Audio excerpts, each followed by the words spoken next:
Assalamualaikum warahmatullahi wabarakatuh. Selamat pagi anak-anak. Bagaimana kabarnya hari ini? Semoga semuanya dalam keadaan sehat walafiat ya. Bu Guru di sini juga sehat.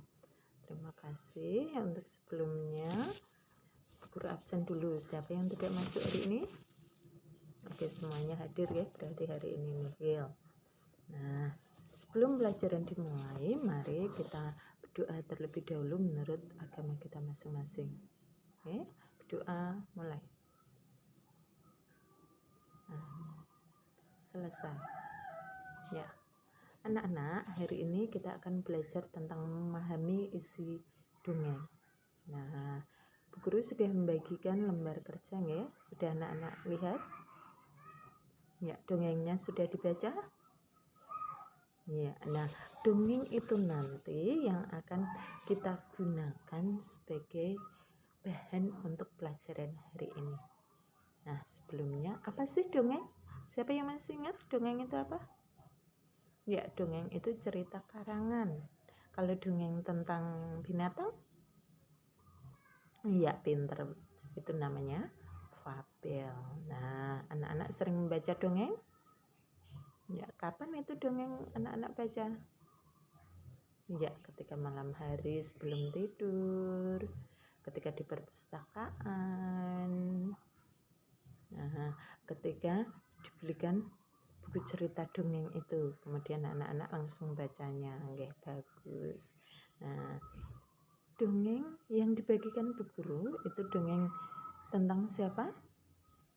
Ya, gajah dan harimau. Nah, kemarin anak-anak sudah mencoba ya menceritakan kembali isi dongeng atau cerita dongeng. Nah, kemarin yang sudah anak-anak kerjakan itu mohon maaf, itu banyak kekurangannya. Karena apa? Anak-anak penulisan huruf kapitalnya banyak yang tidak sesuai. Kemudian tanda bacanya juga ada yang kurang. Menulis kalimat itu tidak dikasih tanda baca. Nah, di sini Bu Guru ingin anak-anak menceritakan kembali isi dongeng tersebut, tapi sesuai dengan aturan ya. Nah, di sini nanti ketika anak-anak menulis, Bu Guru punya 4 aturan yang harus dipenuhi anak-anak. Nah, 4 rubrik menulis ini. Yang pertama, penggunaan EYD yang benar. EYD itu apa? Ejaan yang disempurnakan. Berarti anak-anak ketika menulis itu disesuaikan. Huruf kapitalnya, tanda bacanya, itu harus tepat. Nah, untuk yang kedua, kelengkapan penulisan kata. Ketika anak-anak menulis, kata-katanya itu harus lengkap. Jangan sampai banyak yang kurang. Kemarin itu banyak yang kurang ya nulisnya. Nah, di sini Bu Guru minta lagi ketika anak-anak menulis cerita, itu huruf-huruf dalam kata itu harus lengkap. Biar nanti yang membaca itu enggak tertawa gitu karena banyak huruf-huruf yang kurang, nanti kan lucu ya. Kemudian yang ketiga, kesesuaian isi teks dengan tema. Berarti anak-anak nanti ketika menulis cerita isinya itu harus sesuai dengan tema. Kemudian yang keempat, penggunaan kalimat yang tepat. Anak-anak dalam penggunaan kalimat itu harus tepat, berarti kalimatnya harus yang efektif. Nah, dalam penulisan kembali cerita dongeng berarti anak-anak menyesuaikan isinya itu dengan cerita dongeng yang sudah disampaikan Bu Guru. Nah, dalam hal ini nanti ketika anak-anak menulis dongeng ya. Nah, silahkan anak-anak menulis dongeng sesuai dengan gambar berseri di sini. Nah, di sini ada 3 gambar berseri, ya. Gambar ini saling berkaitan. Nah, ini nanti setiap gambar memiliki maksud yang bisa dibuat cerita. Nah, untuk gambar yang pertama nanti ceritanya bagaimana, kedua dan ketiga itu bagaimana. Nah, ketika anak-anak melihat gambar ini, pasti anak-anak akan mengingat cerita dongeng tersebut. Maka dari itu ketika anak-anak mengingat materi dongeng tersebut silahkan ditulis. Nah, kemudian yang kedua bagaimana, ketiga bagaimana.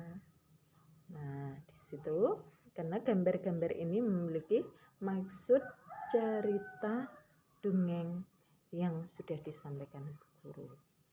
Nah, maka dari itu silahkan ketika anak-anak nanti mengerjakan jangan lupa menyesuaikan sesuai gambar cerita ini, ya, gambar berseri, tapi tidak lupa dengan rubrik penilaian yang sudah disampaikan Bu Guru tadi yang berkaitan dengan EYD, kelengkapan kata, penulisan kata, kesesuaian isi teks dengan tema, dan penggunaan huruf kalimat yang efektif. Nah, bagaimana anak-anak? Sudah paham? Oh iya, nanti kalau ada yang belum paham, kalau ada pertanyaan, silahkan WA Bu Guru. Tanya, Bu, ini bagaimana? Bu, ini nanti bagaimana penulisannya? Nah, misalnya seperti itu boleh. Ya, tapi Bu Guru minta ini nanti ketika menulis, diusahakan ditulis sendiri. Jangan sampai dituliskan orang tua atau kakaknya, ya. Nah, Bu Guru minta anak-anak jujur. Nah, melatih kejujuran berarti ini nanti tugasnya anak-anak melatih bersikap jujur. Oh, saya mengerjakan sendiri biar nanti nilainya ada sendiri. Kalau yang mengerjakan orang tua, nanti juga yang dapat nilai orang tua, bukan anak-anak, ya. Nah, silakan nanti kalau ada yang merasa kesulitan WA Bu Guru, ya. Bu Guru ingatkan sekali lagi, WA Bu Guru enggak apa-apa, tanya kalau memang masih ada yang belum paham. Oke. Nah, sekian tugas dari Bu Guru. Terima kasih atas perhatiannya. Assalamualaikum warahmatullahi wabarakatuh.